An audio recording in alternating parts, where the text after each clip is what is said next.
What is good, YouTube? Quinn Wade coming to y'all with that instant basketball analysis about the playoffs exclusively. We're gonna go live on YouTube on the analysis playground on there.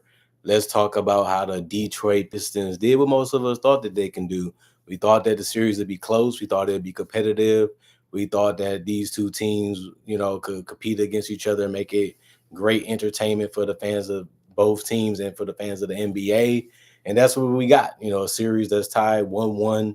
You can argue that Detroit should have won game one if they went about their business the right way. And you can say that they almost lost game two. Jalen Brunson is virtually unstoppable for them. Towns, in my personal opinion, needs to step up and be a little bit more dominant. He only had 10 points today. That's just not going to cut it when you're the second best player in this series, or at least the third best, depending on where you rank Cade and where you rank Brunson. But we do know the Knicks do have the better team. Sometimes they can get stagnant. Sometimes they don't generate the right amount of shots or the right type of shots. And sometimes you can just beat them on any given day just because they are a team that's good, just not that great sometimes. And if their defense isn't clicking, they're going to have trouble to be anybody. And the Pistons showed that tonight. And I think that this is something to continue to look out for as this series continues to go forward.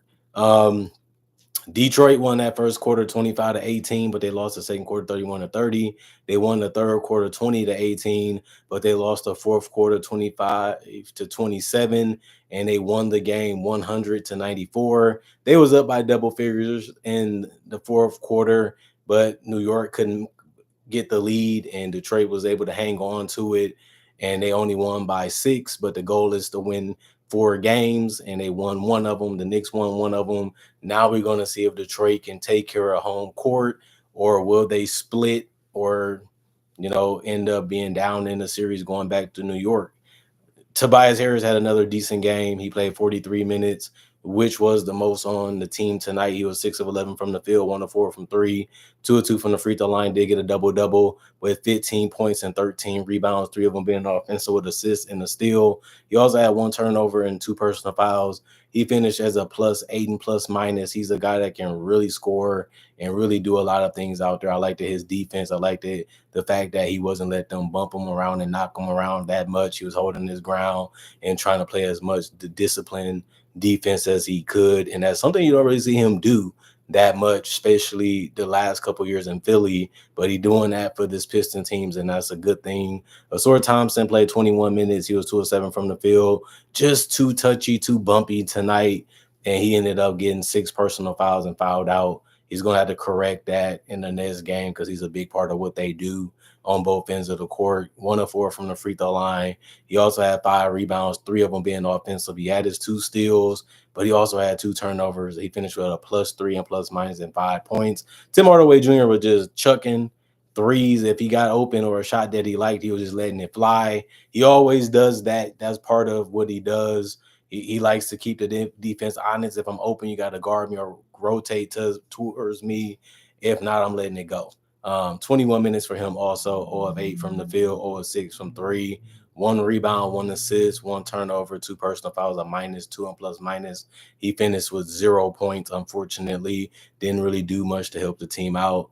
Jalen Duren also didn't shoot that much. He was 3 or 4 from the field, but he made majority of his points at the free throw line, where he was 6 of 6 there. So he finished with 12 points, but he also was able to tie 13 rebounds with Tobias Harris, but 4 of his was offensive. He also had 2 assists, a steal, and 3 blocks. He also had 2 turnovers, but he had 5 personal fouls. They kept bumping. They kept trying him at that rim or close to it. He was getting caught in with some bait, and he got to be more smarter next time in game 3. -8 and ±12 points, like I said before, and not even in game 3. He just got to be smarter in the rest of the series because a lot of these guys aren't really trying to score. They're just trying to initiate contact to get to the free throw line. You got to be smarter because that's what they're trying to do.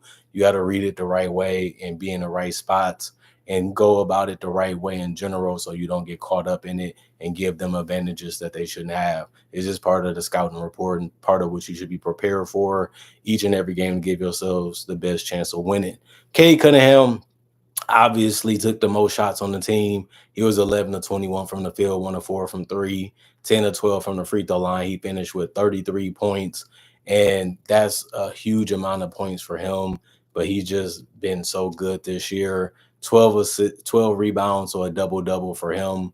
One of them was offensive, 3 assists, 2 steals. He also had 5 turnovers and 3 personal fouls. He was a +5 and plus minus. They're going to need to continue to rely on him in the fourth quarter to make sure they get the plays that they want and make sure he's in the right spot so he can score. You don't want him working too hard to score. You don't want him, getting banged up. But he does need to finish better. He got some good looks right by the rim and just flat out missed them.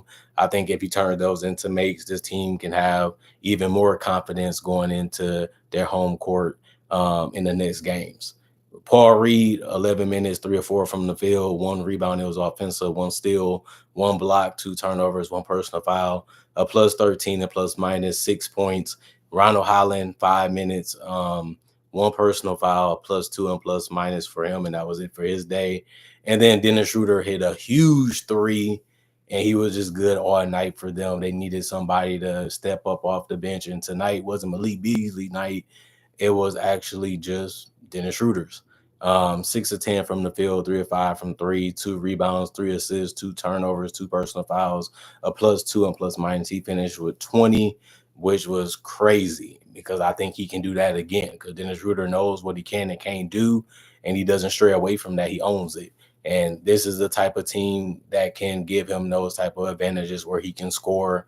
And, that's going to be something they should continue to look at as this series continues to go forward too. And then Malik Beasley, he did play the most minutes off the bench with 30. He was 2 of 9 from the field. He was 1 of 8 from three, 4 of 4 from the free throw line. He only had 9 points, 1 rebound, 1 assist, and 2 personal fouls. He finished as a +7 and plus minus.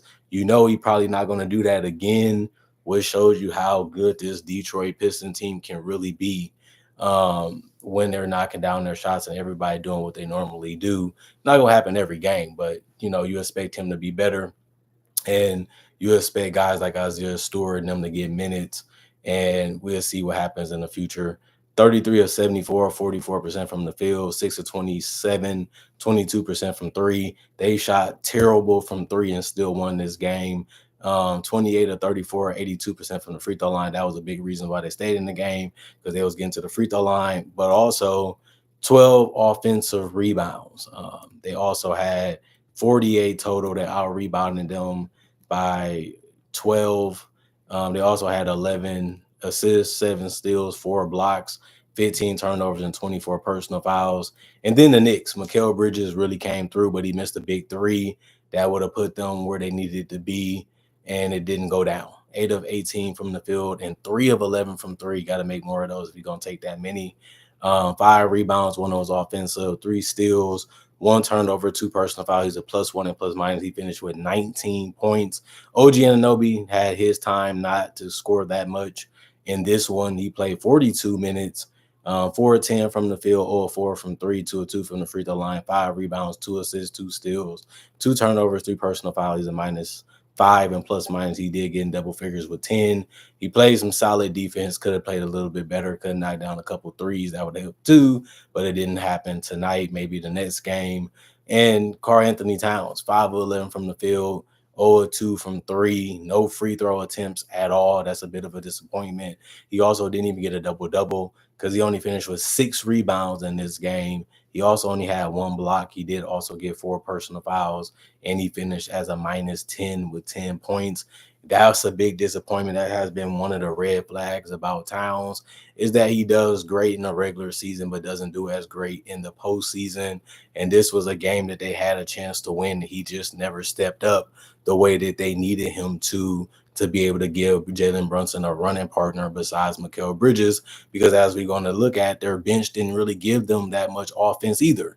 But Jalen Brunson played 44 minutes. He's the best player on his team, even though he's the smallest. And he did go 12 of 27 from the field, 4 of 12 from three, 9 of 11 from the free throw line. He was the reason why they had a shot to still win this game. but he did have 37 points, 5 personal fouls, 6 turnovers, 2 steals, 7 assists, 3 rebounds. One of them was offensive, and that was his game. It was dominant. It was good, and he did, shoot a lot of threes. But other than that, getting to the free throw line easily and knocking down his free throws for the most part, and being able to get to that mid-range area all the way to the paint, or even just get the shots that he wants to take and he's comfortable taking. I don't think the Pistons got him out of his groove, and that's why he had another great game. Josh Hart, 2 of 6 from the field, 1 of 2 from three. He was 5 of 6 from the free throw line. He got in double figures. Actually, all the starters got in double figures in this game. 7 rebounds, one of them was offensive, 5 assists, 1 steal, 1 turnover, 4 personal fouls, and a -5 and plus minus. He didn't do a lot, but he did do enough in this game because you just look at him as a guy that's going to put a lot of effort. And he did get the assists, he did get the rebounds, he did score double figures. That's all you can really ask for him to do besides defend the player that he's supposed to and be a good help defender. And I think he did all those things. Detroit just played better. Mitchell Robinson played 20 minutes. That was most for the bench, but he only took 2 shots and missed both with no free throws. But he still got 4 offensive rebounds, and 7 of them being his total for rebounds. 1 assist, 1 turnover, 1 personal foul, and a +3 and plus minus. Cameron Payne didn't play that much tonight. He played 4 minutes only. He only had a turnover and 3 personal fouls. He finished as a -5. Miles McBride did played 13 minutes, which was the second most off the bench. He was 3 of 7 from the field, 2 of 4 from three.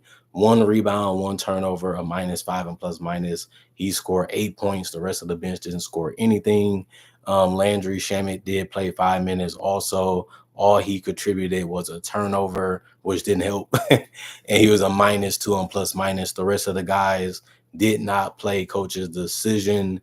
There was 34 of 81, 42% from the field, 10 of 35, 28% from three, 16 of 19, 84% from the free throw line, 34 rebounds, 15 assists, 8 steals, 1 block, 14 turnovers, and 22 personal fouls. If I'm a New York Knicks fan, it doesn't look good right now, just because y'all struggled to beat them in game 1. Y'all lost game 2. Detroit controlled majority of both of these games, even down to the wire to a certain extent because of the first game. And it's looking like if Cade going to continue to manipulate the defense and do what he wants and continue to keep his teammates involved, if they continue to make plays and make shots, it's looking like the Pistons can actually win this series. And I didn't think they feared the Knicks in general because they had success against them in the regular season, and it rolled over to the postseason. So the Knicks going to have to pick up the defensive intensity. They're going to need their guys to play above their head to beat this team. And that's what playoff basketball is all about. You're playing against the best team to show that you're the best team in the league. And the Knicks have been a wishy-washy team. 1 minute they look good, 1 minute they look great, 1 minute they look just like another team, and that's showing up in the playoffs too. So the Pistons, they're doing what they're supposed to do. They're young, they're hungry, they want to give respect, they want to show how good they are, they want to show that they can beat anybody. It's a cliche story, but it's the truth. Most teams, when they first get into playoffs, want to show that they belong there and they should be there.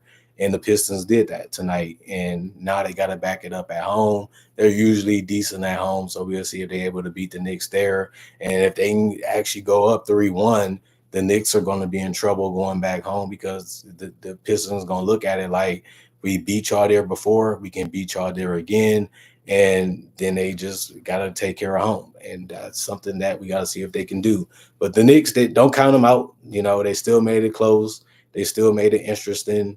They showed that a lot of the stuff that they do works, and it works even in pressure situations. They just got to find a way to score more consistently and make more threes. And whoever makes the most threes probably going to win this series. And it can be just that simple. You know what I mean? Other than that, comment, like, subscribe, share, hit the notification bell for more analysis. And if you're new to the channel, do conversation videos just like this on various NBA only topics. Also do breakdowns with real footage of legends, current legends, rookies, and also future stars. I also do mock draft and draft coverage. So if you love that type of stuff, this might definitely be the channel for you, as I do that each and every day. And I already got 3,000 plus videos already on my channel that you can watch and you can enjoy to become a fan or subscriber if you so choose. I can't force you to do what you don't want to do. You can also check out my social medias. They on my channel. Also follow me on those or like those, and you can see some different things I like to do besides NBA only content. Not only that, I also got my email on my channel. You can message me on there if you don't want to do it in the comment section or on social media. Other than that, hope you guys having a blessed day. The weekdays are back here. Let's get the grind going. Stay positive. Reach your goals. Set new goals and stay positive. To have something to look forward to. Get your rest. Have some fun too. And thank y'all for continuing to support the channel. Thank y'all for appreciating the content for what it is and continue to stay subscribed and continue to be fans of this channel or future fans of the channel. Other than that, let's continue to try to make 2025 better than 2015. That's the only goal of this channel this year. We're getting a good 4 months so far, so let's do it for the rest of the year. Other than that, see you guys later today with more analysis on that Clipper versus Denver game. I'll be back with that plus many more for the rest of the week and the rest of the months and the rest of the year if I live enough to do it. Other than that, see y'all stay blessed. Hope y'all having a great day and see y'all later today, hopefully. Peace out.